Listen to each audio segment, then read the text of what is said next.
네, 하나님의 은혜가 충만하시기를 축복합니다. 여러분, 은혜라는 단어를 들으면 어떤 마음이 드십니까? 은혜라는 말을 들으면 무엇이 떠오르십니까? 어떤 분들은 그동안 살아오면서 나에게 큰 은혜를 베풀었던 사람들의 얼굴이 떠오르는 분들도 계실 겁니다.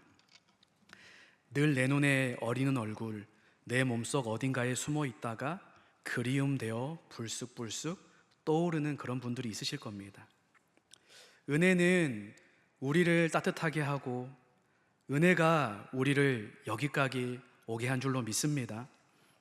찬송가 가운데서도 우리나라를 포함해서 전 세계적으로 많이 불려지는 찬송가가 그래서 어메이징 그레이스, 나 같은 죄인 살리신을 우리는 즐겨 찬양합니다.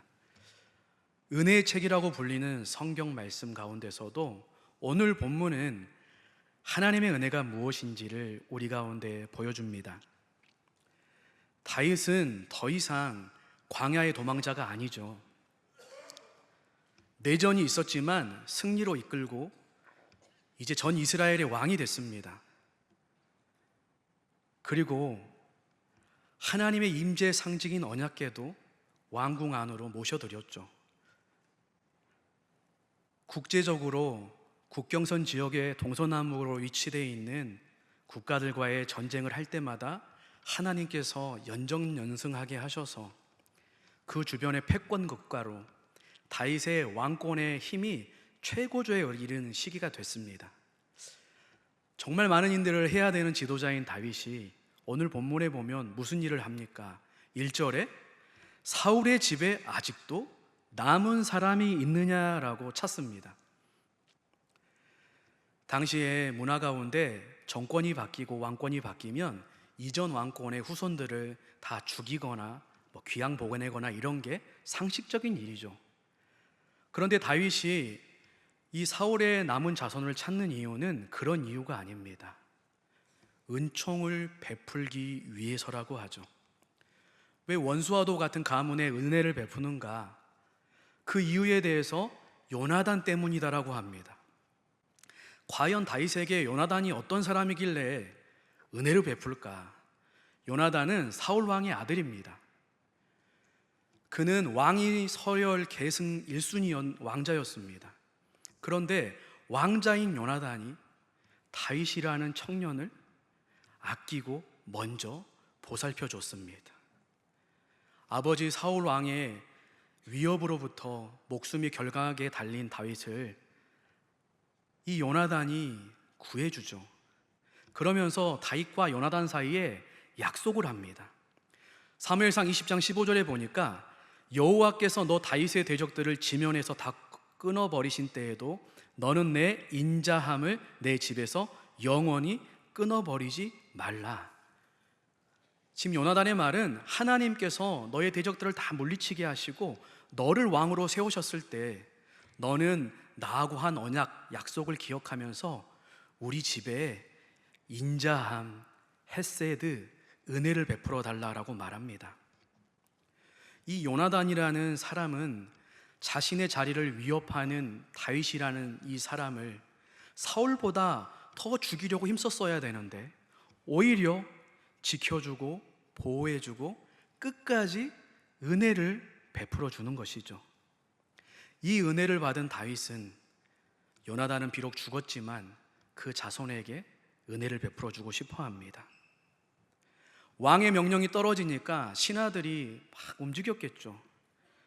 그리고 후손의 위치를 알만한 사울왕의 신하였던 시바라는 사람을 찾습니다. 다윗이 묻습니다. 사울에게 남은 자손이 있느냐? 내가 그에게 하나님의 은총을 베풀리라. 그런데 이 시바가 뭐라고 합니까? 3절에 보니까 요나단의 아들 하나가 있는데 다리를 저는 자입니다라고 합니다. 그의 이름도 말하지 않고 그냥 남아있는 아들이 하나 있습니다 하면 되는데 이상한 수식어를 붙이죠. 다리를 저는 자입니다. 이 요나단의 아들은 사울과 요나단이 전쟁에서 죽자 그를 보호하려는 유모에 의해서 피신하고 도망가다가 그 손에서 떨어져서 5살에 두 다리를 다치고 다리를 저는 자가 되었습니다. 지금도 장애를 갖고 살아가는 거 참 어렵지만 이때 당시에는 나병 환자나 저주를 받은 하나님의 사람으로 취급됐죠. 정상적인 사회생활 또 직업도 가질 수 없었습니다. 그리고 성전과 왕궁에 들어가는 것도 금지가 됐던 사람들이죠. 지금 이 시바가 하는 얘기가 무엇입니까?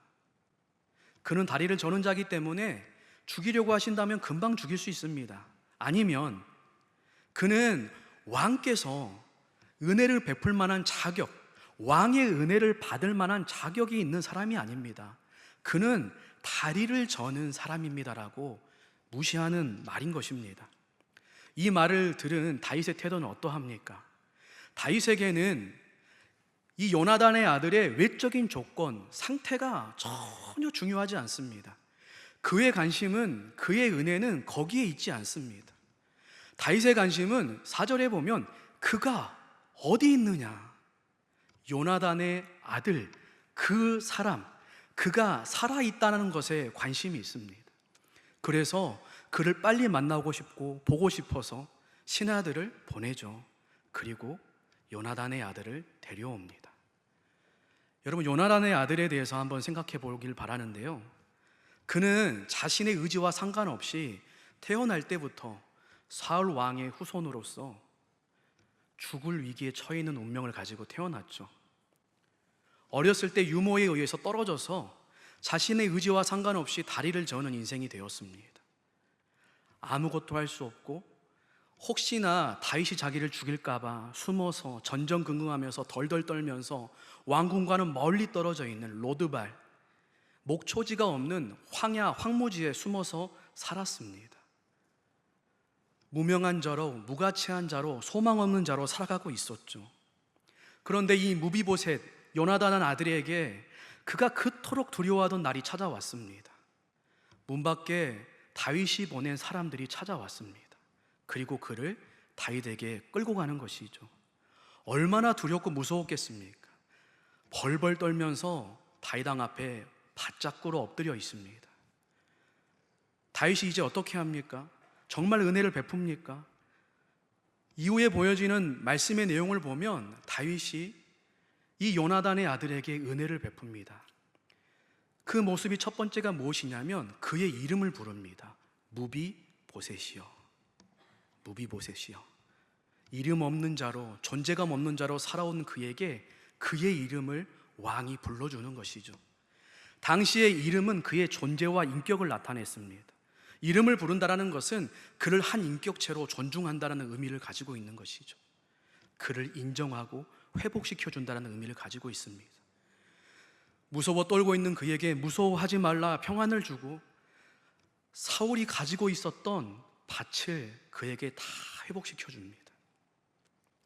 원수가 될 수 있고 왕권을 위협할 수 있는 자에게 이러한 어마어마한 경제력과 힘을 준다? 요즘 같으면 뉴스의 일면에 나왔을 겁니다. 근데 그것보다 더 큰 은혜가 있습니다. 다윗이 요나단에게 왕의 식탁에서 항상 날마다 매일 먹을 수 있도록 초청합니다. 왕의 식탁에서 먹는다라는 것은 그 당시에 왕자들만이 누리는 특권이었죠. 그리고 함께 먹는다라는 것은 교제한다라는 의미를 가지고 있고 당신과 내가 동등한 위치에 있는 사람이라는 뜻도 가지고 있었습니다. 지금 다윗은 이 요나단의 아들 무비보셋을 왕자와 같이 대하고 함께 교제하면서 그의 이름과 그의 기업과 그의 신분 모든 것을 회복시켜 주는 것이죠. 여러분, 이거는 정말 엄청난 은혜입니다. 무비보셋은 여전히 다리를 저는 인생이지만 하루아침에 완전히 새로운 사람이 됐죠. 이게 무슨 말로 표현이 되겠습니까? 놀라운 은혜, 하나님의 은혜인 것이죠. 사람들은요, 자기의 기대의 수준을 넘어가는 비현실적인 일들을 만나게 되면 이 현실을 잘 인정하지 못할 때가 있습니다. 이게 진짠가? 현실인가? 그래서 뺨을 두드려 보기도 하고 옆에 있는 사람한테 꼬집어 봐 이러기도 하죠. 전혀 받을 이유가 없는데 조건 없는 은혜가 주어지면 이해가 안 되는 것이죠. 이 무비보셋 또한 마찬가지입니다. 그래서 8절에 은혜를 받고 다윗에게 고백합니다. 그가 절하여 이르되 이 종이 무엇이기에 왕께서 죽은 개 같은 나를 돌보시나이까. 죽은 개와 같이 무가치하고 죽어있고 소망 없고 왕에게 아무런 유익한 이용 가치가 없는 저에게 왜 왕께서 이런 크신 은혜를 주십니까? 고백한 것이죠. 여러분, 다윗이 요나단의 아들 무비보셋에게 이런 은혜를 베풀었습니다. 그런데 이것이 성경이 말하고 싶어하는 진짜 내용은 아니죠. 다윗의 성품이 좋았다, 인품이 좋았다, 이게 본질은 아니죠. 다윗이 이렇게 이해할 수 없는 이 은혜를 원수의 자손에게 베푼 궁극적인 이유가 있습니다. 3절에 보면 이렇게 말했죠. 내가 그 사람에게 하나님의 은총을 베풀고자 하노라. 다윗이 요나단에게 이 은총을 베풀 수 있었던 것은 하나님의 은총, 하나님의 헤세드 때문이었습니다. 다윗의 능력과 열심으로 이 헤세드를 베풀기 이전에 다윗의 인생 가운데 찾아온 하나님의 정말 이해할 수 없는 하나님의 헤세드가 다윗의 삶에 있었기 때문에 그 은혜를 받아 누린 다윗이 그대로 흘러넘치는 은혜를 요나단의 아들 무비보셋에게 전하는 통로 역할을 한 것이죠. 여러분, 저희들은 다윗이란 인물을 정말 잘 압니다. 그의 삶을 보십시오. 어린 시절에 선지자 사무엘이 찾아갔을 때 아버지가 이 다윗을 인정하지 않았습니다. 무명자였습니다. 그런데 하나님께서는 이 막둥이의 아들인 다윗에게 왕의 기름을 부어주셨죠. 그리고 소년 시절에 거대한 블레셋 장군 골리앗을 물리치게 하셨습니다. 그리고 사울왕으로부터 생명을 위협을 받으면서 광야를 떠돌 때마다 수많은 위기 가운데서 하나님께서 다윗을 지키고 보호하여 주셨습니다. 그리고 약속하신 것처럼 마침내 이스라엘의 왕이 되게 하셨죠. 사무엘하 8장 15절에는 다윗이 어디로 가든지 여호와께서 이기게 하셨다. 하나님이 함께 하시면서 승리하게 하는 인생을 만드셨습니다. 그런데 이것도 모자라서 하나님은 다윗에게 엄청난 약속을 하십니다. 사무엘하 7장 12절에 보면 너의 몸에서 날 내 씨를 내 뒤에 세워 그의 나라를 영원히 견고하게 하리라. 너의 후손의 나라를 영원히 견고하게 하겠다. 그동안 주신 은혜도 차고 넘치는데 하나님이 이 은혜를 다윗에게 약속하는 것이죠. 이 약속의 말씀을 받은 다윗이 어떻게 합니까? 사무엘하 7장 18절에 보면 하나님 앞에서 주 여호와여 나는 누구이오며 내 집은 무엇이기에 나를 여기까지 이르게 하셨나이까. 누구의 고백과 비슷하지 않습니까? 무비보셋의 고백과 비슷하죠. 나의 주 나의 하나님, 저와 제 집안이 무엇이라고 도대체 하나님께서 이런 은혜를 주십니까? 라는 고백입니다. 그가 기록한 시편 23편의 말씀에 보면 다윗은 목자이신 주님 때문에 내 인생에 부족한 것이 없습니다라고 노래했죠. 5절에서는 내 잔이 넘칩니다라고 노래했습니다. 주님이 베풀어 주시는 이 은혜로 내 인생이, 내 잔이 넘칩니다라고 노래한 것이죠. 왜 이런 인생입니까? 시편 13편 6절의 결론으로 보면 내 평생의 선하심과 인자하심이 반드시 나를 따르리니 내가 여호와의 집에 영원히 살리로다. 따르란다는 것은 추격한다는 의미를 가지고 있습니다. 하나님의 선하심 토부, 하나님의 인자하심 헤세드, 이 하나님의 선하심과 인자하심이 다윗이 어디에 있든지 추격하듯이 어디에 있든지 찾아와서 자신에게 놀랍도록 변함없이 신실하게 넘치도록 은혜를 주셨기 때문이라고 노래한 것이죠. 이 하나님의 은혜, 이해가 안 되는 은혜, 조건 없는 은혜를 받은 다윗이기에 흘러넘치는 그 은혜를 가지고 원수의 자손에게도 은혜를 베푸는 자의 삶을 보입니다. 여러분, 이 장면을 한번 그려보십시오. 상상해 보십시오. 죽을 운명으로 태어난 이전 왕권의 자손, 왕궁에 출입할 자격이 없는 다리 저는 자, 그 무비보셋이 왕궁에서 살면서 매일매일 왕자의 신분으로 다윗 왕의 식탁에서 함께 모여서 먹고 마시며 즐거운 교제를 하는 모습, 한번 그려보십시오. 이 장면이 하나님의 은혜가 무엇인지를 우리에게 보여줍니다. 이것을 바라보는 신하들의 마음이 어떻겠습니까? 이 소식을 들은 백성들은 어떠했을까요? 그 모습 가운데 자신들의 모습이 겹쳐 보이지 않았겠습니까? 우리 왕은 하나님의 인자로 통치하시는 왕이구나. 그리고 여러분, 이 장면에서 우리는 또 한 가지의 모습을 오버랩해서 겹쳐서 보아야 합니다. 어떤 모습이 보이십니까? 우리의 진정한 왕이신 예수님과 우리 모든 성도님들, 저를 포함해서 함께 하나님의 식탁에 둘러앉아서 먹고 마시며 기쁨의 교제를 누리는 모습이 보이지 않으십니까? 여러분, 사무엘서는 다윗 왕과 그 왕국을 통하여서 하나님이 약속하신 하나님 나라 진정한 메시아 왕이신 예수 그리스도를 보게 하십니다. 그 하나님의 나라는 어떤 나라인가? 진정한 왕이신 메시아는 어떻게 백성들을 다스리는가를 보게 하시는 거죠. 다윗과 무비보셋의 이야기는 그들만의 이야기가 아니라, 그래서 오늘 이 자리에 앉아있고 함께 예배드리는 예수님과 오늘 우리의 이야기인 줄로 믿습니다. 사울의 우선 무비보셋처럼 저희가 인정하지 않더라도, 불편하더라도 태어날 때부터 아담의 후손으로서 죄 가운데 태어나 죽음 가운데 죽음을 위해 살아가는 인생입니다. 어떤 것으로도 최선을 다해서라도 메울 수 없는 공허함이 찾아옵니다. 외로움이 찾아옵니다. 두려움이 찾아옵니다. 우리가 아무리 예측하지만 우리의 인생은 예측할 수 없고 우리의 능력으로 해결할 수 없는 수많은 일들이 있죠. 거기에 이리 쳐이고 저리 치이고 떠밀려 살아가는 게 우리 인생이죠. 죄인으로서 당연스럽게 마음에 하나님 두기가 불편합니다.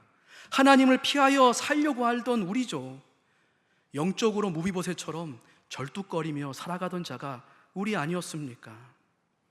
그런데 다윗이 무비보셋 그 한 사람을 바라보면서 찾아갔던 것처럼 에덴 동산에서 죄를 범한 숨어있는 아담에게 하나님이 찾아가신 것처럼 우리의 진정한 왕이신 예수 그리스도께서 우리 한 사람 한 사람에게 먼저 찾아와 주신 거 아니겠습니까? 우리 자신도 우리의 길이 어디로 갈지 몰라 길을 잃어버렸을 때 우리를 끝까지 추격하시는 그 주님의 은혜가 절망 가운데, 어둠 가운데 숨겨져 살아가던 우리를 다시 일으키시고 찾아내신 거 아니겠습니까? 찾아내시는 주님의 은혜에 대해서 예수님께서는 누가복음 15장에 이른 양 비유를 하셨죠. 목자에게 100마리 양이 있는데 한 마리를 잃어버렸다. 그런데 그 목자가 그 양을 찾아 나서지 않겠느냐? 그 한 마리를 찾아 나서는데 그냥 찾아내는 게 아니라 4절에 보면 찾아낼 때까지 찾아낸다라고 말합니다. 끝까지 반복적으로 그 한 마리를 찾을 때까지 끊임없이 찾아낸다라는 것이죠. 목자이신 예수님의 모습을 보여주는 것이지 않겠습니까? 저는 이 모습을 묵상하면서 그 어머니들의 열심이 떠올랐습니다. 어머니들의 열심이 이와 좀 비슷하지 않습니까? 아침에 나가려고 하면 밥 먹고 가, 바빠요, 늦어요, 거절하죠. 근데 그 다음날 또 밥 먹고 가, 아니에요, 거절해도 그 다음날 또 밥 먹고 가, 만날 때마다 밥 먹고 가. 포기가 없으시잖아요. 왜 그런 거니까죠? 아무리 거절하고 아무리 냉랭해도 자녀가 소중하고 사랑스럽기 때문에 그런 거 아니겠습니까? 예수님도 마찬가지입니다. 그냥 자기 마음대로 제멋대로 목자의 말 안 듣고 무리를 이탈한 각기 제 길로 간 양, 그 양이 뭐라고 끝까지 찾아내시냐고요. 그리고 결국은 찾아내셔서 또다시 잃을까봐 들쳐매고 집으로 돌아와서 친구를 부르고 이웃을 부르고 잔치를 열었다라고 합니다. 죄인 된 인생 한 사람 돌아온 게 도대체 무슨 의미가 있다고 주님 그렇게 하실까요? 왜 이렇게 낭비하시는 것처럼 보일까요? 그런데 이게 하나님이 베푸시는 조건 없는 은혜의 모습인 거죠. 여러분, 누가복음 15장 7절에서 그 이유에 대해서 이렇게 말하죠. 기쁘기 때문이라고. 하나님이 기쁘시기 때문에, 목자이신 주님이 기쁘시기 때문이라고 합니다. 여러분 때문에 하나님이 기뻐하신다라는 의미죠. 여러분 옆에 있는 성도님들에게 인사했으면 좋겠습니다. 성도님은 하나님의 기쁨이십니다. 여러분 믿을 수 있기를 축복합니다. 그렇기 때문에 주님께서 인간의 몸을 직접 입고 오시기까지, 십자가에서 우리를 대신하여 죽으시기까지, 부활하셔서 우리가 그 주님을 믿음으로 주시는 생명을 누리며 얻기까지 우리를 찾아내신 것이죠.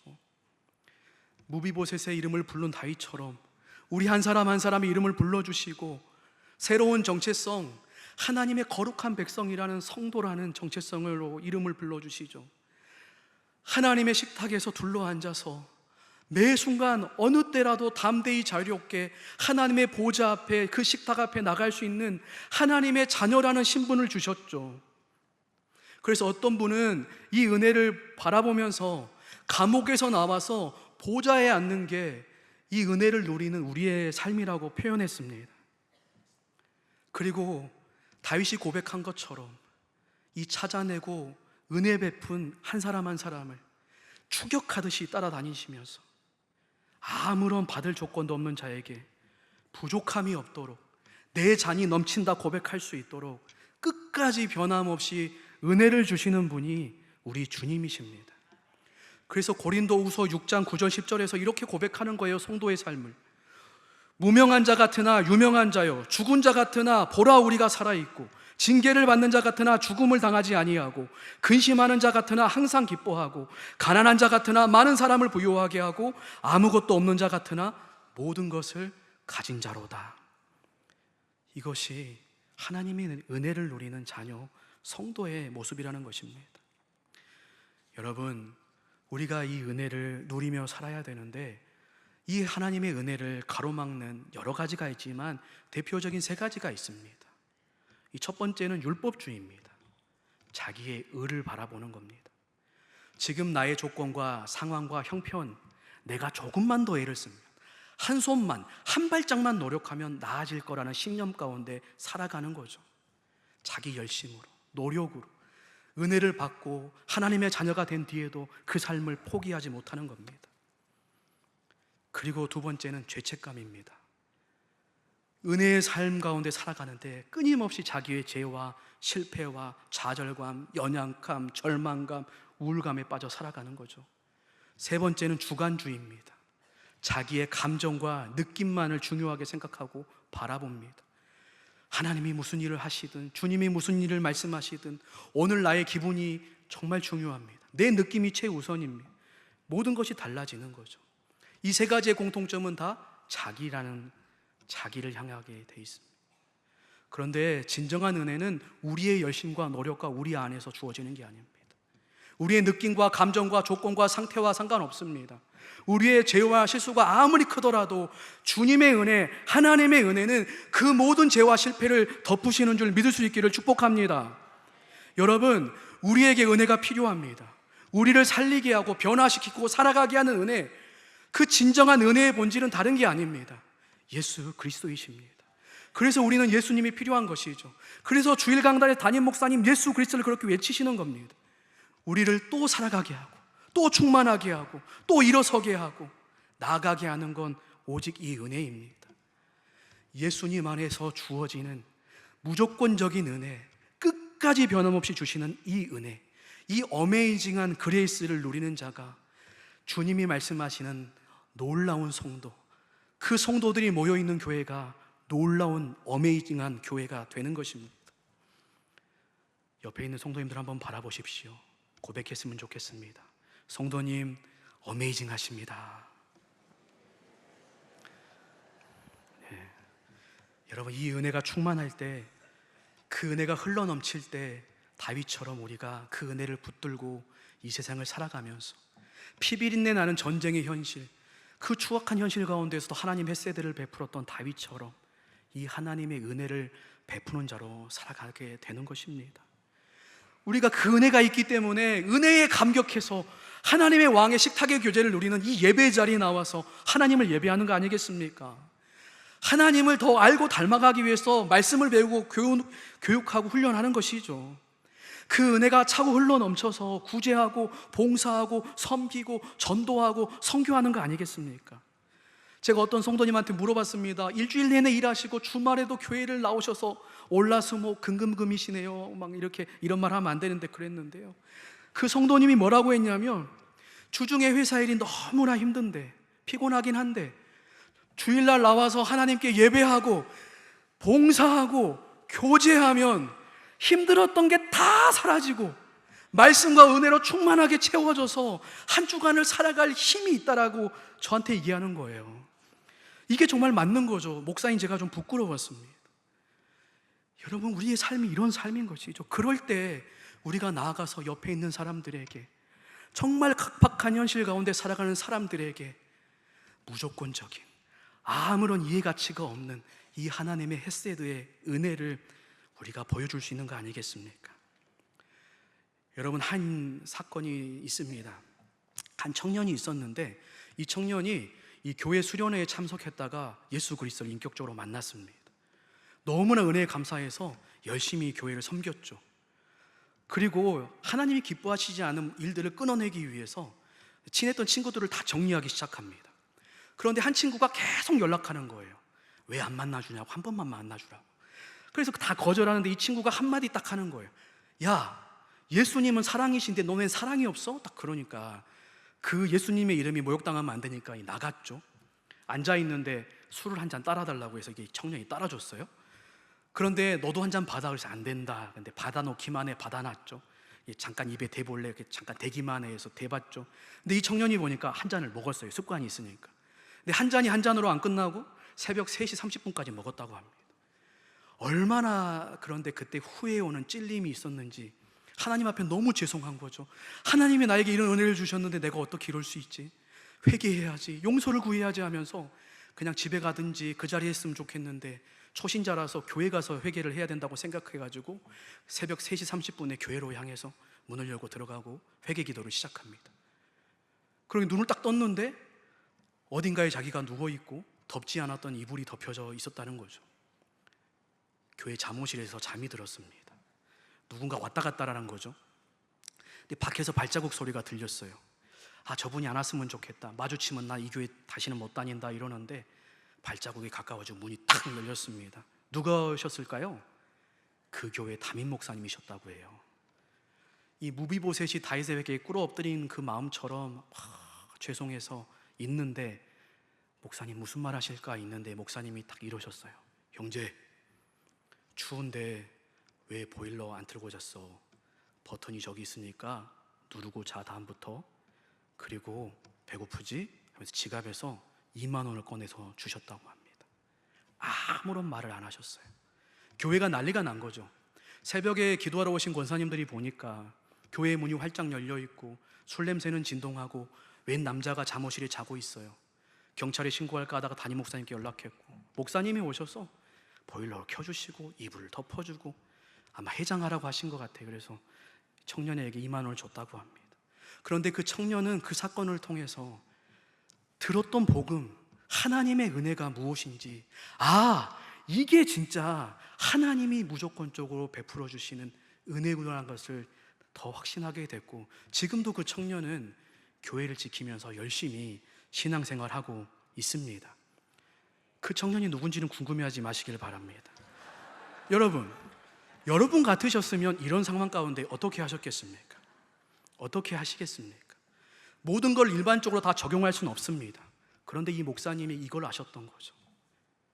변함없이 무조건적으로 실수하고 넘어질 수 있지만 끝까지 찾아와서 은혜 베푸시는 우리 주님, 그 주님의 은혜를 이 청년이 붙들고 있기 때문에 시간이 지나 또 주님께서 은혜 베푸시고 만나주셔서 결국은 하나님이 기뻐하시는 믿음의 사람으로 만들어 주실 거라는 확신이 있었기 때문에 이렇게 하시지 않았겠습니까?